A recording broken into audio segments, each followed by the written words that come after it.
All right, everybody, welcome back to the channel. So we are in a bubble, but for some reason, most of you think that real estate prices will continue to shoot up.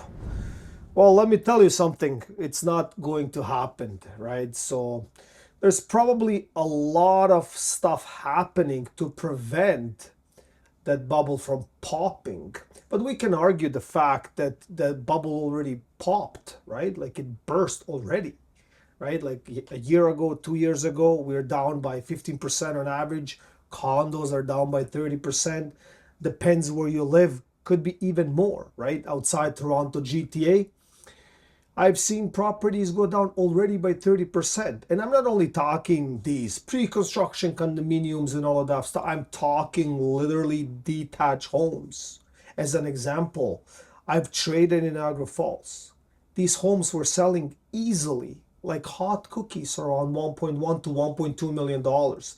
Now you have them lined up for 850,000 all day long, and they have been sitting on the market. So why is that?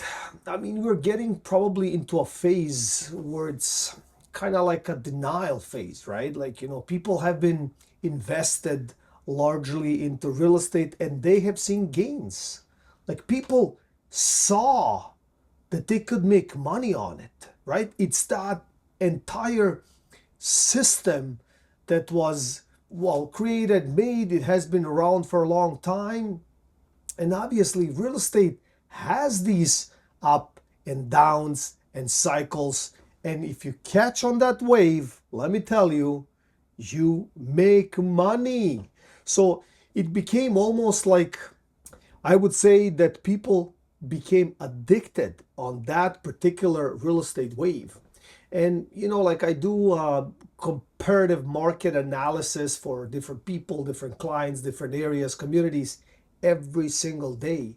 And I even have other realtors and agents call me directly, right? They're watching my videos. Some agree with me, some do not agree with me. And that's okay, right? Like that's okay. I love your comments. You guys are commenting, you guys are being involved. And yes, some people are saying you will never ever see real estate prices go down. You missed the boat. All of that stuff, right? And now you're mad. Now you're angry. My friend, I'm not mad. I'm not angry. All I'm trying to do for some of the people that are living in La La Land, that are living in some kind of a different space, right? Like I'm just trying to kind of penetrate to their, I would say, vision so they can put these glasses and they can see the other side. I'm not saying I'm right. Seek for professional advice. But all I'm saying, look at the possibility, the projection, perspective. Look at it, right? It can happen. It's already happening.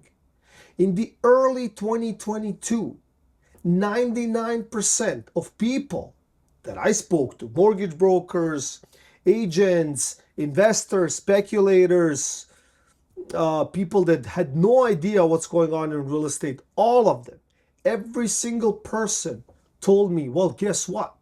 They will not raise interest rates. Why would they raise interest rates? It doesn't make any sense. And on and on and on and on. I heard that broken record in the beginning of 2022, 24/7. And then it happened. It did happen. We had a huge hike in interest rates. We had a huge hike in disaster, ongoing high payments, people losing their shirts, their equities out of their homes were dried out, and all of that stuff. You know the story, right? So same thing again. Well, what has changed? Like I don't see any huge pickups. There's interest. There's a difference between curiosity and interest, and then actually I'm putting an offer and giving you, Mr. Seller, what you want. I don't see it happen. I don't see it at all, right?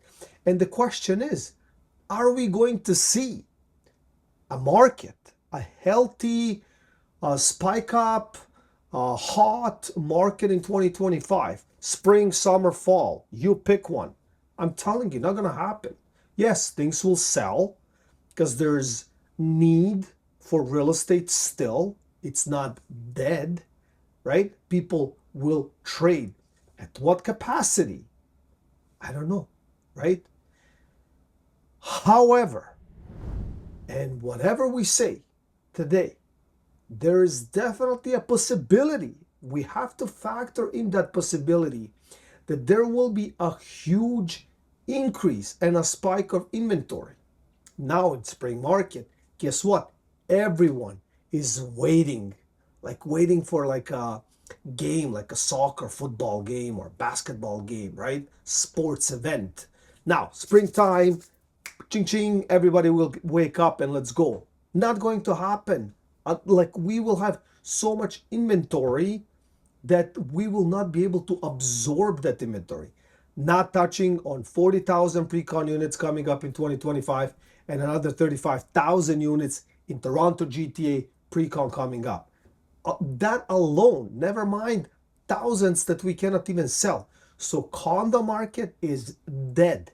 Is it selling today? Yes, but at what price? So now when I speak to homeowners today, right? You know, like if for some reason it's not getting to their head, and they're always looking at yesterday's prices. I spoke to a colleague of mine, and we exchanged our thoughts and what we feel.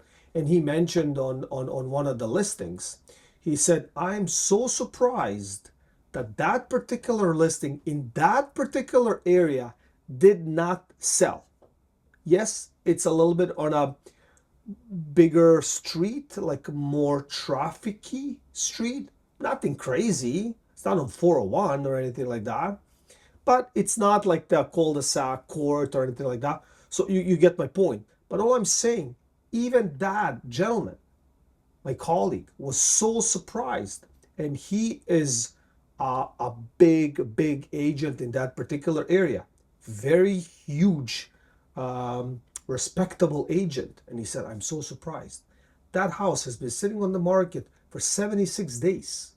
We analyzed it. I looked into it. I'm like, oh my gosh, like that is crazy. A house like that below 1.5 million in Toronto, raised bungalow, double car garage, pool, so many good sized lot, 50 plus front, 120 deep, pie shape at the back, a lot of big trees, mature neighborhood, good school, you name it, right? Nothing. Crickets. So what's next? Price reductions. Why? Because there's no other way to kind of save that particular listing, or to come up with, and like what else you gonna come up with? If we see an influx of listings in that particular area in the next few months, what's left? That listing has to be relisted for less. That magic of 2025 just resurfacing, and we see the spike and increase of real estate prices not going to happen.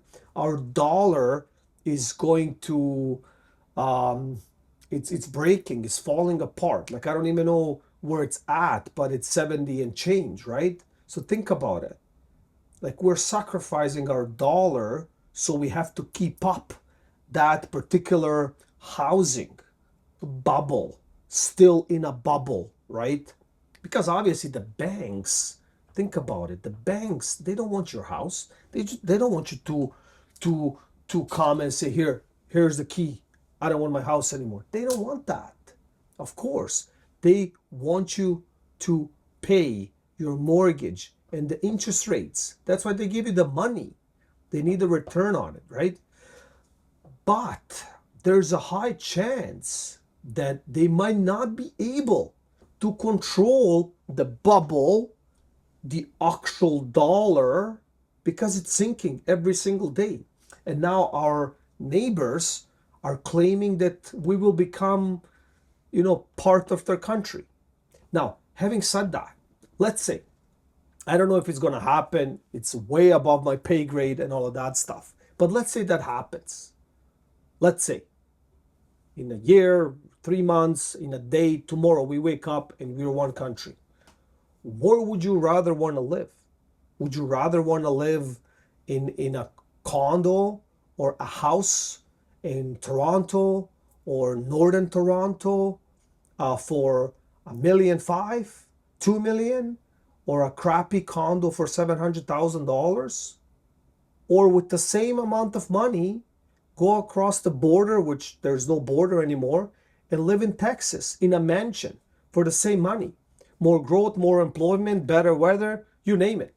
So if that happens, just to get at par with the United States in terms of income and price, our prices in Canada has to be slashed by 50% just to be at par so we can match. Never mind if you're pushing people or if you're trying to give them a deal so they can live here.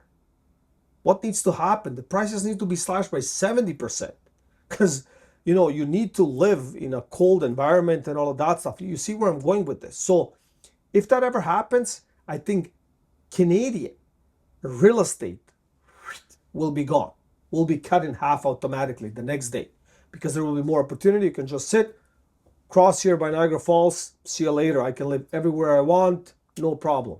So you see what I'm saying? And then, I had a gentleman and he brought up a good point. He commented on my channel and I want to thank him for that, right? Like he said, like, look, the day, and he earns more than 6 figures here in Canada. His house that he bought at that time, that was like, I don't know, 7, 8 years ago, 10 years ago, it was three times his income, right? Today, the equivalent home is 15 times his income, right? I know it's maybe a stupid way to calculate, but I'm just saying, like, it doesn't make any sense whatsoever. So I hope you got some value out of this video and out of this content. I'm trying to do my best. I'm trying to figure out the best topics, something that can relate to you, like to you today. We obviously touched the past. We are trying to figure out the future. Who knows what will happen? Obviously, seek for professional advice. But whatever I have, whatever I hear, whatever I know, I'm sharing with you through this lens. Thank you all for watching and see you in the next one.